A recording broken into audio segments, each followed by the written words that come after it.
Hey folks, this is Tom Nash, and I've been educating people about investing for years. Stocks like Palantir, stocks like Tesla, like Nvidia, we have covered all of them ahead of the curve. But what I learned in my years of investing and my years of educating, that existing experienced investors have a whole set of worries that has nothing to do and is completely different from newer inexperienced investors who are just starting out. It's a completely different ball game. And I can count on one hand the amount of times that both new investors and existing experienced investors were worried by the same thing. And this is exactly what's been going on in my DMs over the past few weeks. Both very experienced people as well as people who just started investing, both asking me, Tom, how long can this continue? The bull run that we're seeing right now actually started at the end of 2022. So we are now finishing year 4 of a continuous bull run. How long can this party go on? We have companies like Palantir trading at 400 PE. Nvidia has basically flew out of the stratosphere. A whole bunch of companies running right now. Meme stocks are starting to run. So a lot of people are saying, well, Tom, is this the end of the cycle? Should we be worried? Should we wait on the sidelines before start investing? Because as you know, when the market gets hyped up like this, a lot of people are interested in joining. So naturally, right now, you have high participation from retail investors, but a lot of them are not as naive as they used to be because they're asking the right question. Is this too late? Should we wait? And just at the same time, experienced investors who have made money with us over the past few years are saying, is this the right time to take some profits? I mean, is this the time to maybe get out completely and wait for the correction? And this anxiousness and nervousness I'm seeing across the board. And this is basically just us having conversation. I'm not going to be telling you what to do in this video, but I will show you the reality, not so much the hype you're hearing on mainstream media and social media. So let's put it in perspective, right? For those of you who are a little bit newer to the market, you'll find this valuable. For those who are a little bit more experienced, maybe not so much. Okay, just to put it on the same page as far as communication, right? So a bull market is basically a situation where we have a period of price movements upwards 20% of the most recent low, of the most recent bottom. A bear market is basically a drop of more than 20%. You see the similarities. They're kind of a mirror image of each other. By the way, for those of you who don't know this, a bull market is called that because the bull essentially attacks with horns up and the bears swipes down. That's all it is, right? But here's the thing, right? The whole situation that we're seeing right now, this is all academic. Who cares, right? Let's talk about actual numbers here, okay?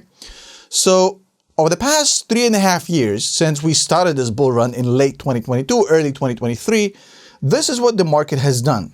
The S&P 500, as you can see right here, has delivered a 68.7% in 3.5 years, 23, 24, 25, and half of 26, right? So on average, the S&P 500 usually gives you 8 to 10%. That's the normal.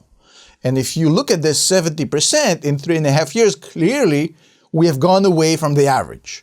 And that is why I think a lot of people are nervous and concerned, basically thinking to themselves, well, we're getting so far ahead of ourselves. Maybe this is the right time to slow down, to get out, to sell, and to essentially time the market. Okay, so what you're seeing on the screen right now is the annual performance of the S&P 500 since 2016 to 2025. And what you'll find interesting here, that for those 9 years, we only had 2 years where we had a negative return on the S&P 500. One right here and one right here, which is 2022. So 7 out of the last 9 years, we had a positive market. Imagine being an investor in this market, essentially saying, well, I'm going to wait for a correction. Well, buddy, you're going to be waiting a long time because over the past decade, you only had 2 of them and they were quite brief, not that crazy. One that was -6%, one that was -19%. But the thing I'm trying to show you here is that waiting for these things on the sideline, it's not always the best way to do it. Sometimes you'll catch it and that's great and it feels wonderful when you can time it. But most of the time, you're going to be sitting a lot on the sideline watching everybody else make money, which is not a whole lot of fun. In fact, Peter Lynch actually spoke about it And he's a guy who delivered 30% a year, which is triple than the average. And he always said that, look, more money was missed out and lost out by sitting on the sidelines waiting for a correction than the actual losses of the corrections themselves. Now, let's talk a little bit about investing in the bull market, okay? So when you invest in the bull market, you're going to get a lot of overconfidence. A lot of people who had just started investing 2 years ago, a year ago, 6 months ago, hell, yesterday, they are now convinced that they're the next Warren Buffett. They know everything because in the bull market, everybody is a genius. So you got to discount that. You also have to discount the tendency of human beings to project the recent past into the far future, which is basically, well, you know, whatever happened in the past 3 years, that's just going to continue for the next 15 years. Nobody knows. The market isn't about to give you a roadmap to the future. We don't have a DeLorean, a time machine, right?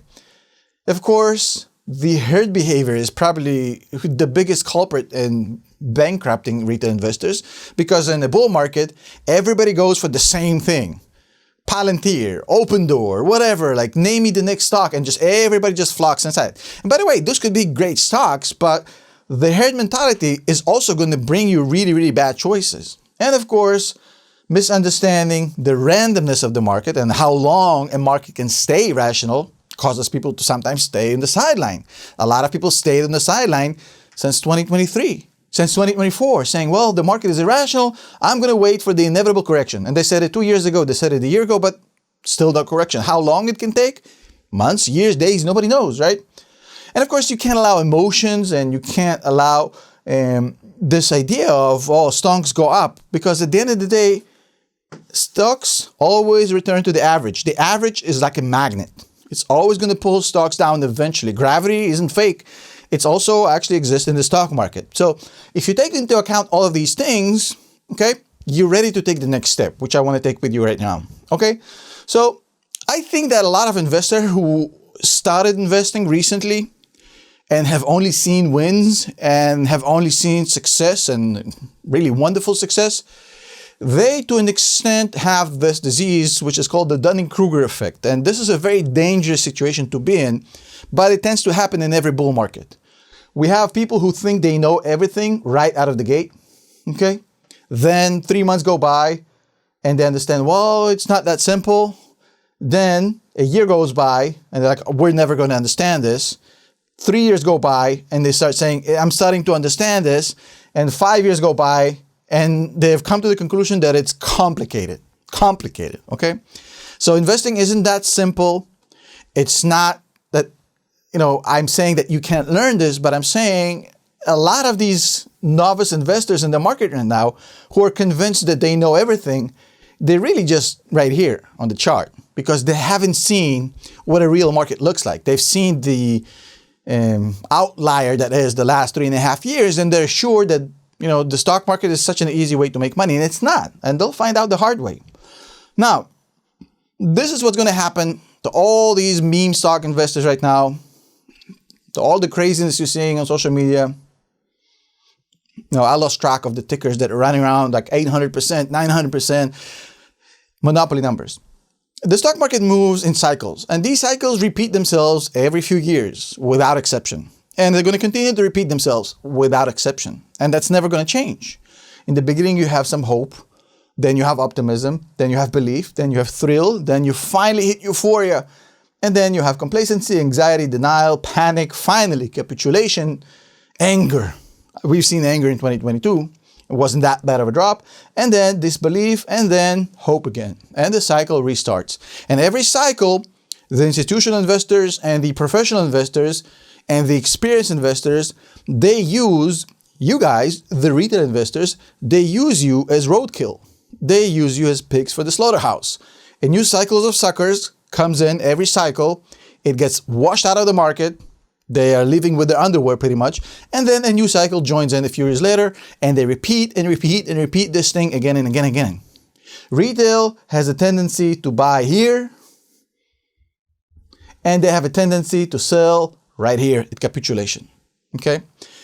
I don't want this to happen to you, but I'm also going to tell you right now that if you ask me where we are, I don't know. I mean, there's a good question, right? Where are we? Are we in euphoria? Are we perhaps in thrill? Perhaps we're in belief? Where are we here, right? If I knew the answer to that question, I could have timed the market and could have created what essentially is the infinite money glitch from video games, right? But we don't know. And because we don't know where we are in this, and nobody can guess when euphoria hits. You can only learn this after the fact, right? It makes no sense to try and say, I'm going to try to get out right here. I'm going to be counting pennies on the train track, waiting for the train just before the train arrives. I'm going to jump out. Would you do that in real life? Probably not. You're going to say, well, that's stupid. You're going to get killed, right? Why would you do that? Leave when you hear the train from the far, right? Same thing here. Like, why would you want to wait for this? The added value from getting out here is very minimal. But I'm actually going to give you a better system. How about if I tell you that you don't have to do that at all? You can just look at this, eat some popcorn and say, well, who cares? Because in reality, this actually doesn't continue in a straight line. In reality, this chart should be slanted at a 45-degree angle like this. Every cycle ends up higher than the previous cycle. And every cycle goes higher and higher and higher. So while this looks nice, it should be actually slanted, which means that if you just let it go and you leave it and don't touch it and don't get spooked and don't get scared and essentially just stay long term, you'll be fine.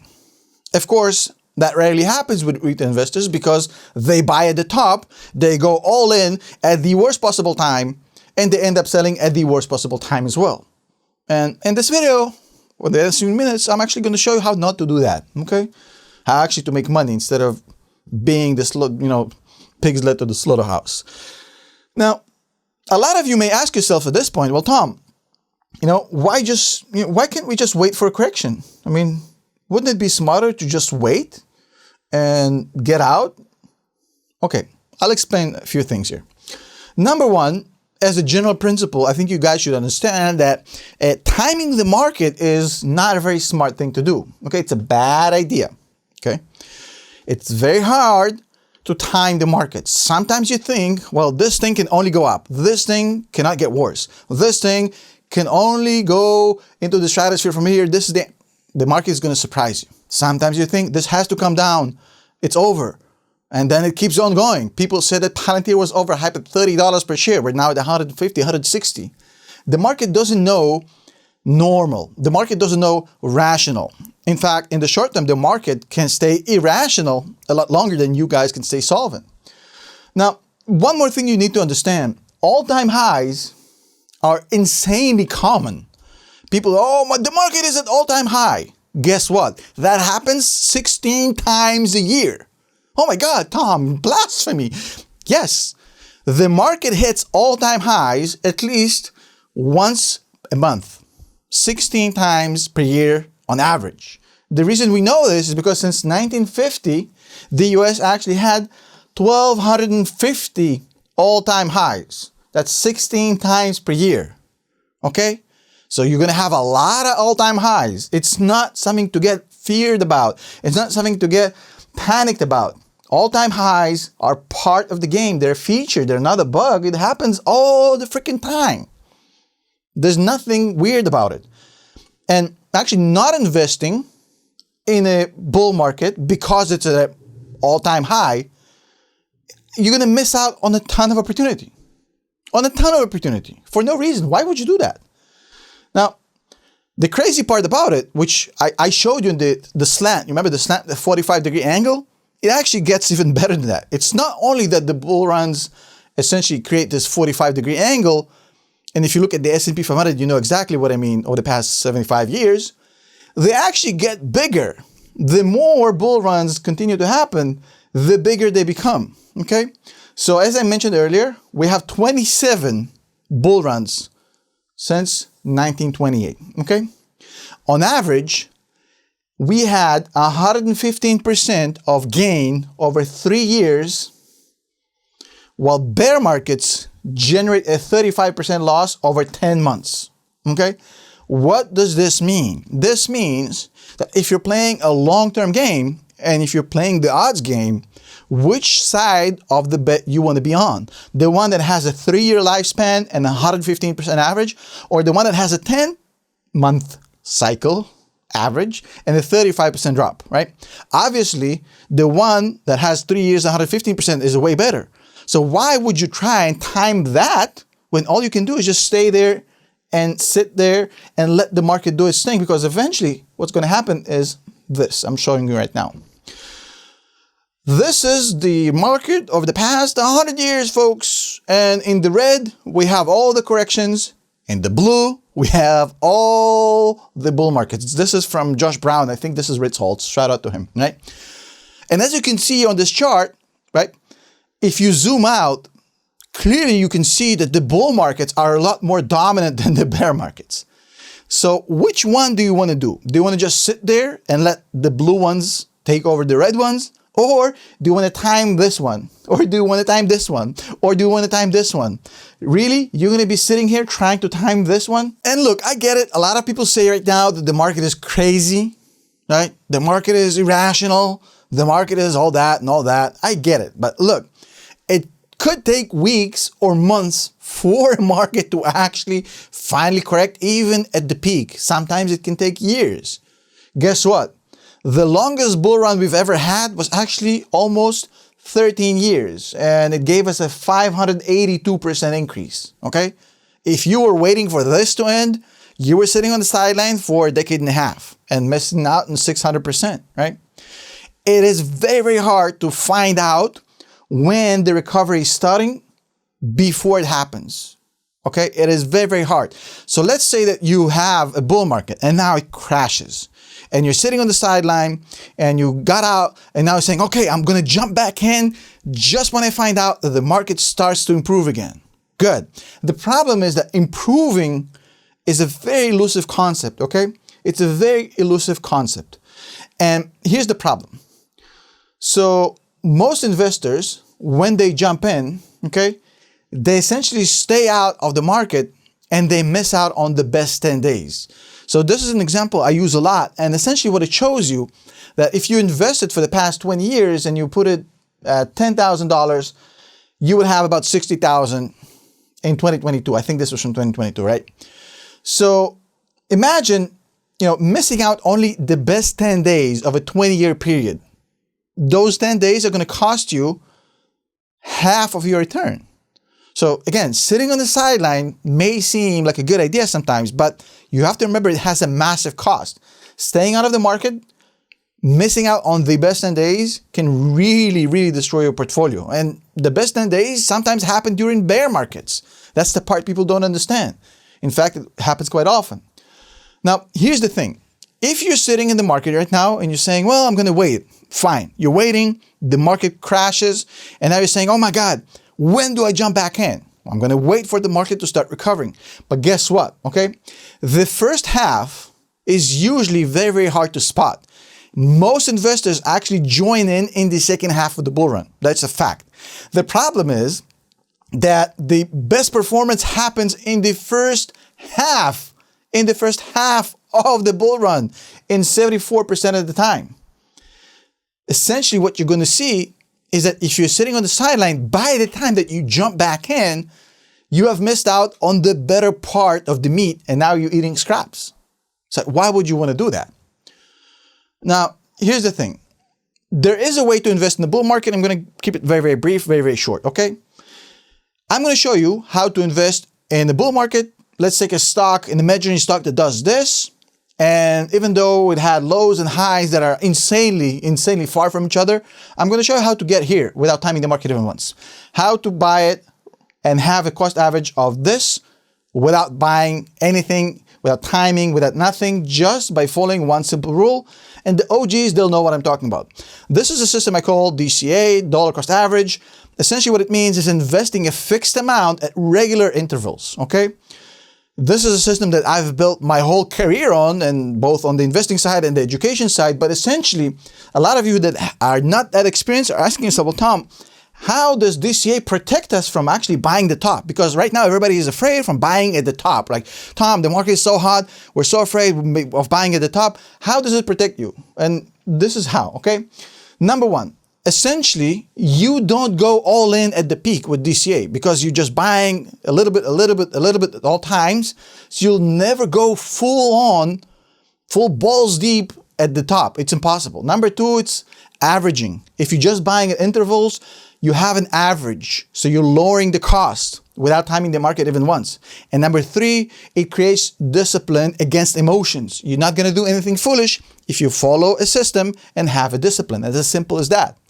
Now, I'm going to show you a little tweak to the system that can actually bring you down here. Earlier, I said, hey, I can show you how to get here. How about if I show you how to get here? Very close to the bottom, not quite the bottom, but very close to the bottom without timing the market even once, without gaming, without gambling. And the way you do it is by supercharging your DCA. Essentially what you do is that you double down on dips.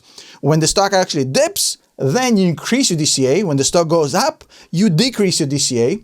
And then you create compounding and a weighted average that brings down your cost basis. Now, there's an example here. Actually, it also allows you to recover a lot faster. There's many things. You can freeze and read this, but essentially what the system does, if you're buying at all times and you're buying heavy on the way down and you're buying light on the way up, your average is going to come very close to the bottom without timing the market even once. Now, the thing here is very simple. You budget, you figure out how much you can invest every month without going crazy, a comfortable amount. You invest half of that and you wait and you wait and you accumulate the other half on the sideline. Once the stock that you're investing in or the index drops to whatever threshold you choose, I use 20% of the 52 high. Once it drops 20%, boom, you go in and then you start deploying until it goes back up, at which point you slow down again. Simple as that. If you get a bonus, inheritance, you just spread it out over the next 24 months, just the same way that you do here. And it's going to protect you a lot. Now, here's the thing. I want to show you my academy, patreon.com/TomNash. I just showed you the system. And the system is wonderful. I just taught you how to drive. Okay? You gotten a license, you can drive. But you haven't had the map. What do I mean by that? Well, you know how to drive, but if you DCA into bad companies, is that DCA going to save you from picking a bad investment? No. If you're going to be DCAing, dollar cost averaging into trash, if you don't know how to pick good companies, if you don't know how to evaluate companies, if you don't know how to do due diligence, if you don't have a community where you can go ping pong back and forth with experienced investors and see what's going on in the market, DCA isn't going to help you. So if you actually want to have the map, not just learning how to drive, but have the map of finding great stocks and finding great opportunities, join the ROIC Academy at patreon.com/TomNash. We have 25,000 students because this thing is for real. Would love to see you there. We have lectures. We have saved lectures that you can watch from the past. Everything's Academy. I'll see you there in just a bit. Later.